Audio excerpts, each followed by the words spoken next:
Pemirsa, hingga kini Indonesia baru melakukan tes COVID-19 ke sekitar 11.000 lebih sampel. Menurut Ikatan Dokter Indonesia, saat ini untuk mendapatkan pemeriksaan swab test sangat sulit. Lalu apa saja yang menjadi kesulitan sehingga Indonesia baru berhasil memeriksa belasan ribu sampel? Kita akan membahasnya bersama dengan dokter spesialis paru, pengurus Ikatan Dokter Indonesia Eva Sridiana melalui sambungan telepon. Halo, selamat siang Bu Diana.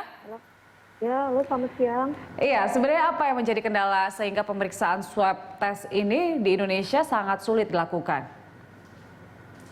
Ya, yang menjadi kendala adalah pemeriksaan lab ini memiliki laboratorium hanya tertentu, ya tidak banyak. Dan itu ketersediaan virus transport media (VTM) itu sangat bermasalah sekali. Ini jumlahnya sangat terbatas. Jadi ketika kami membutuhkan itu kita harus tunggu dulu, jadi prosesnya lama. Dakron yang alat untuk swab juga terbatas ya.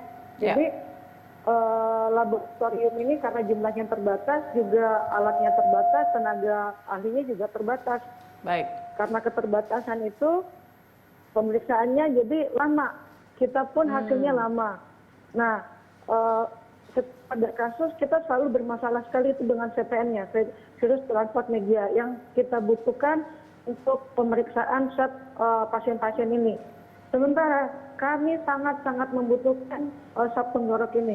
Banyak sekali pasien yang harus kami periksa. Kita butuhkan cepat bahwa membedakan bahwa pasien ini sebenarnya memang COVID-19 atau dia hanya penyakit yang lain gitu. Baik. Karena hampir semua pasien sekarang itu memiliki gejala yang hampir mirip, dengan gejala mirip, ronsen yang mirip, sampai jadi kita susah membedakan ini betulkah COVID-19 atau tidak gitu. Itu jadinya makanya angka PDP tinggi, angka kematian PDP juga jadi tinggi. Kenapa jadi tinggi? Karena kita tidak bisa membedakan ini adalah COVID atau bukan. Banyak pasien yang harusnya mendapat tata laksana sesuai, seperti misalnya ini pasien adalah pasien gagal ginjal, tapi arahnya dari klinis, ronsen dan lain-lain itu mengarah seakan-akan juga COVID-19. Jadi karena kalau kita paksakan pasien ini untuk segera cuci darah, padahal ternyata suatu saat pasien ini adalah pasien COVID-19, ini akan bermasalah. Selain nanti dia akan menularkan semua orang yang satu ruangan dengan dia, alatnya juga akan terpapar dengan virus SARS-CoV-2 ini. Alat yang terpapar itu tentu tidak akan bisa dipakai oleh orang yang lain. Yang kedua, contoh misal pasien mau operasi, dia harus segera dioperasi, tapi kita tidak bisa membedakan ini ketika dia memiliki gejala dan penunjang yang mirip dengan COVID-19. Akhirnya dilema bagi kami untuk melanjutkan operasi atau membiarkan pasien ini tidak dioperasi. Kalau tidak dioperasi, maka pasien ini bisa akan terjadi kematian karena dia harus buru-buru segera dioperasi.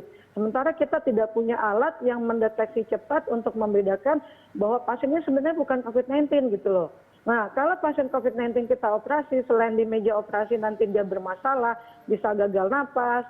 Nah, nanti dia juga akan memaparkan virus ini ke semua tenaga ahli, tenaga medis yang ada di sana. Dokter-dokter, penata, perawat-perawat kita, dan juga alat, serta ruangannya akan tidak bisa dipakai lagi untuk sementara waktu gitu. Nah, demikian.